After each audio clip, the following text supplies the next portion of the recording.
Muy buenas noches, estimada tutora Valentina y, y estimados compañeros. Eh,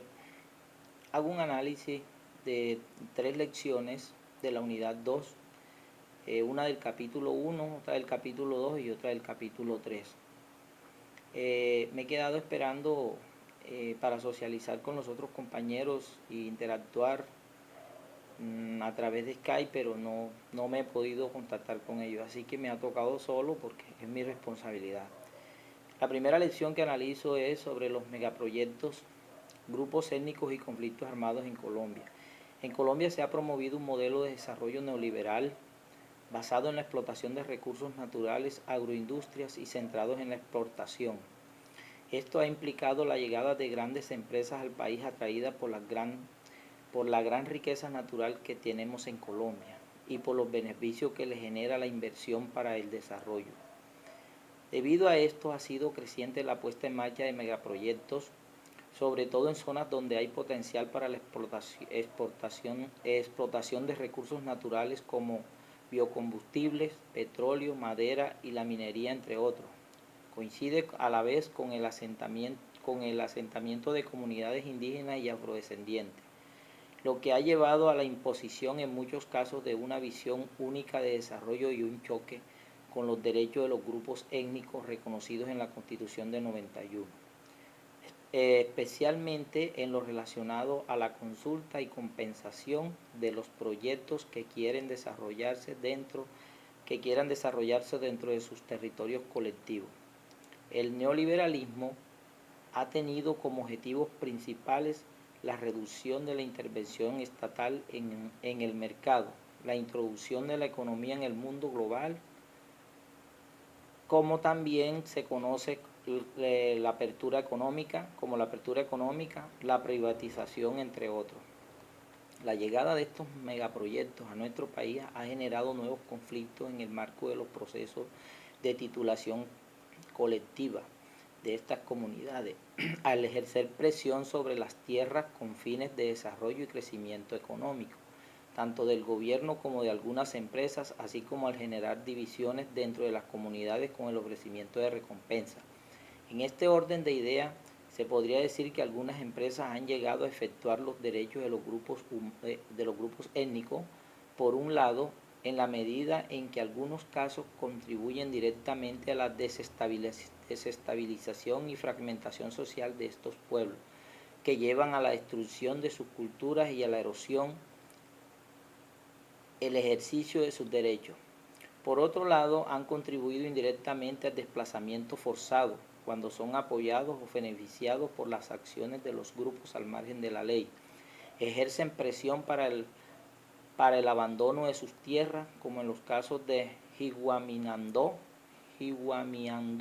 y Curvaradó, en donde existió una alianza entre empresas palmicultoras y ejércitos paramilitares para desplazar a la población nativa y hurtar sus tierras. La segunda lección del capítulo 2 es el cultivo de palma en el Chocó, tierras y desplazamiento, recuperado el 9 de abril de 2011. En mis opiniones y mi postura frente a las realidades sociales, políticas y conflictivas que viven los grupos étnicos afrocolombianos e indígenas en todo el país, estos grupos étnicos se han visto incorporados al conflicto colombiano no por voluntad propia. A ellos los incorporaron y en respuesta a esto, ellos se defienden luchando por sus tierras, ideales, sus memorias, sus costumbres e identidad propia. Estos grupos han sido atropellados en su propio territorio y en cualquier lugar por los diferentes actores armados e ilegales, quienes los irrespetan, secuestran, matan, violan, humillan, dejando como consecuencia con estos actos el deterioro del tejido social de su entorno. El Estado colombiano, más exactamente en la presidencia de Álvaro Uribe Vélez, apoyaba a estos grupos paramilitares para sacar de sus tierras a los afrocolombianos, aún teniendo títulos colectivos legales y reconocidos en la Constitución colombiana por la Ley 70 de 1993, dando origen al éxodo masivo y al desplazamiento forzoso. Habían ocasiones en que eran acusados de guerrilleros con el solo fin de criminalizarlos y eliminar a aquellos quienes defienden sus derechos fundamentales frente a los megaproyectos, lo que el gobierno colombiano presentaba como su propuesta de desarrollo con la siembra de la palma de aceite o palma de la muerte en el Chocó, en el Urabá, los llanos orientales y en los montes de María y en otras regiones del país. Favorece realmente es a los narcotraficantes, jefes paramilitares, al proceso empresarial local, al empresariado local y a muchas multinacionales, atendiendo gravemente a la autonomía, atentando gravemente a la autonomía de la población. Con la expansión del paramilitarismo en el año 1995 se recrudece la violencia en muchas regiones del territorio colombiano a través de las convivir promovidas por el entonces gobernador de Antioquia, Álvaro Uribe Vélez, hechos por lo que hoy se le investiga. Por ese entonces los paramilitares sembraron el terror con la ayuda de los altos mandos militares, como el caso del general Rito Alejo del Río, condenado por liderar y participar en la Operación Génesis. Este operativo tiene al Estado colombiano a las puertas de un fallo en las Cortes Interamericana de Derechos Humanos. En los años de 1996 y 1997 fueron desplazados cientos de familias negras y mestizas en las cuencas de los ríos Iguamindó y Curvaradó, en el Medio y Bajo Atrato, departamento del Chocó. Esas mismas comunidades en el 2001 y 2003 fueron desplazados 18 veces por los paramilitares. Esas comunidades abandonaron sus tierras donde sembraban arroz, yuca, ñame, donde han levantado sus hijos durante 3 siglos. Hoy día docenas de familias de esas tierras viven pidiendo limosna en las esquinas de las capitales del país. Las 300 familias que regresaron encontraron en sus fincas, sus parcelas y hasta sus tumbas cubiertas por cultivos de palma africana o palma de la muerte, como ellos lo llaman. Ante el desplazamiento forzado con metralletas, se calcula que vivían 2.800 afrocolombianos y mestizos. El 90% de los 110 crímenes documentados en estas regiones son propiciados por el Estado a través de los paramilitares, por acción u omisión, y el 10% por la guerrilla de la FARC, que han sido presentados a las Cortes Internacionales de Derechos Humanos y el gobierno colombiano. En muchos departamentos de Colombia la presencia de grupos armados ilegales en territorios, la población etnia es bastante fuerte, por lo tanto en las comunidades de la región son víctimas de vulneración y violación de los derechos humanos, conllevado a un desplazamiento forzoso en los territorios ancestrales.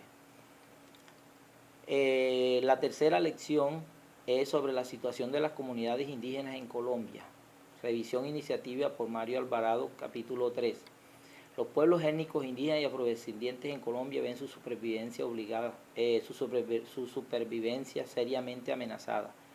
Siempre han sido vinculados al conflicto colombiano desde hace más de 60 años y no de forma voluntaria. Normalmente sus territorios son utilizados como fortín de los grupos al margen de la ley, también por explotar una mina, un yacimiento petrolero, por los madereros, por los narcotraficantes, por la siembra de coca, marihuana, la amapola, por las condiciones de abandono por parte del Estado,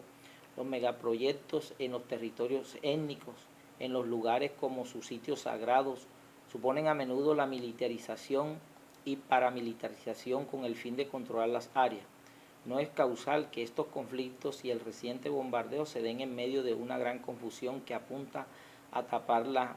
complicidad del Estado colombiano con los intereses empresariales a toda costa, incluso a la población local que sufre sus consecuencias desde hace décadas. En estos momentos, muchas comunidades étnicas se encuentran en alto riesgo de desplazamiento y al punto de desaparecer.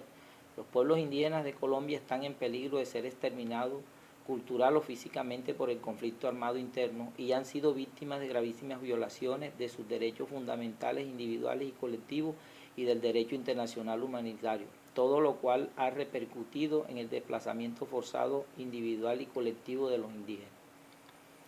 La situación es bastante precaria para los indígenas. Según SEICON reporta un incremento del desplazamiento forzado de más de 5.100 personas en el 2002, 4.602 en el 2003, 7.901 en el 2004, 23.700 en el 2005 y 5.487 en el 2006, principalmente en el Chocó, La Guajira, Nariño, Cauca y Huila. Ante todo esto, aquel despojo que llega, ante todo esto, aquel despojo que queda en los cascos urbanos se ve en la necesidad de unirse a las culturas del rebusque, del sector de la informalidad, en donde hasta los menores deben trabajar para sobrevivir en las urbes, desconociendo los derechos como la educación, por ejemplo, porque la capacidad de la respuesta estatal no es suficiente, tanto para la población en desplazamiento como para el flagelo del confinamiento de familias y comunidades por parte de las guerrillas, grupos paramilitares o por virtud de la presencia de minas antipersonas.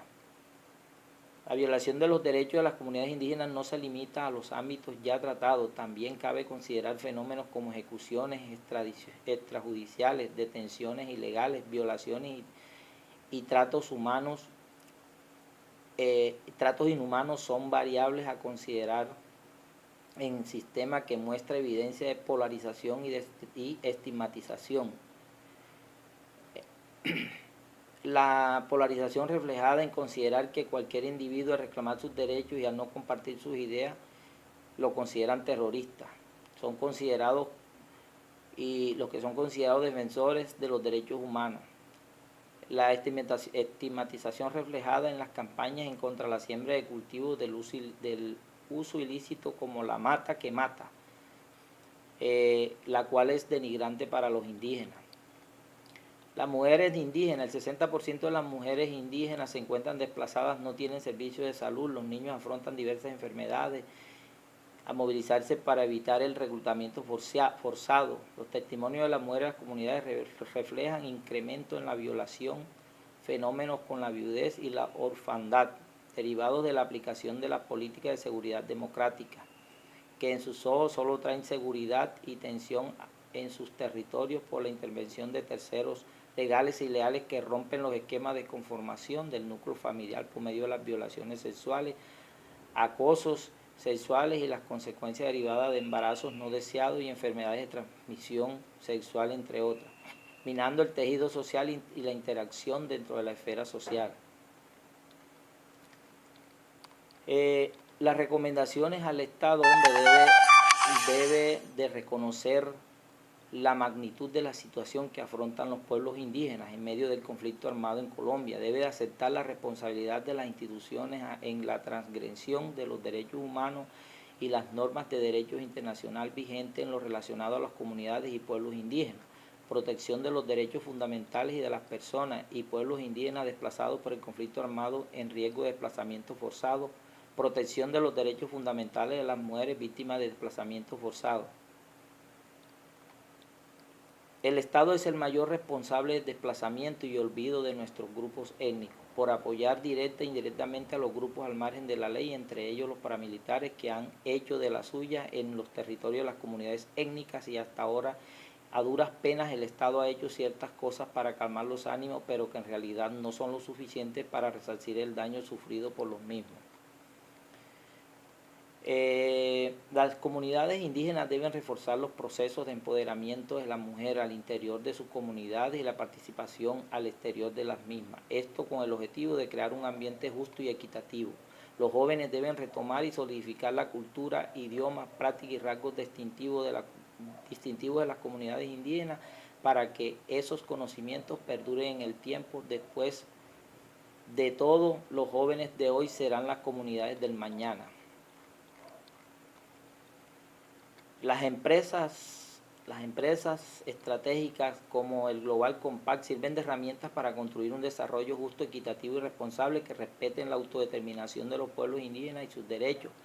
Aplicar las buenas prácticas a los negocios que realicen. Las empresas como agentes de mercado tienen un rol principal en la consecución del bienestar global fundamental en el respeto irrestricto a los derechos humanos. Realizar los procesos de consulta previa con las comunidades indígenas de manera honesta y transparente para obtener resultados positivos en los aspectos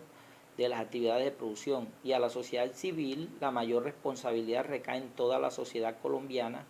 pues no somos sino nosotros los que permitimos que los derechos de las culturas indígenas sean violados sin castigo alguno, fomentando la corrupción en todas las esferas gubernamentales. Hombre, yo pienso los retos fundamentales que debemos tomar nosotros como educadores es que planteemos con qué medios, acciones y estrategias de solución inmediata debemos recurrir para encontrar respuesta lo más pronto posible y soluciones a las diferentes realidades y necesidades que afectan negativamente a estas comunidades, tanto indígenas como afrodescendientes. Yo particularmente como educador considero que una de las estrategias fundamentales para llegar a una solución de estos problemas es la educación impartida desde los currículos educativos fundamentales en una educación intercultural bilingüe o etnoeducación, de acuerdo a sus contextos culturales, a su lengua, a sus costumbres y tradiciones, porque les brinde herramientas para poder educar y sobrevivir este lamentable y triste panorama que les toca desafortunadamente vivir, pero siempre con la esperanza y la percepción que les permita continuar formando su tejido social con su comunidad, construyendo historia a pesar de las difíciles condiciones por las que le toca pasar y a las que se exponen. Muy buenas noches,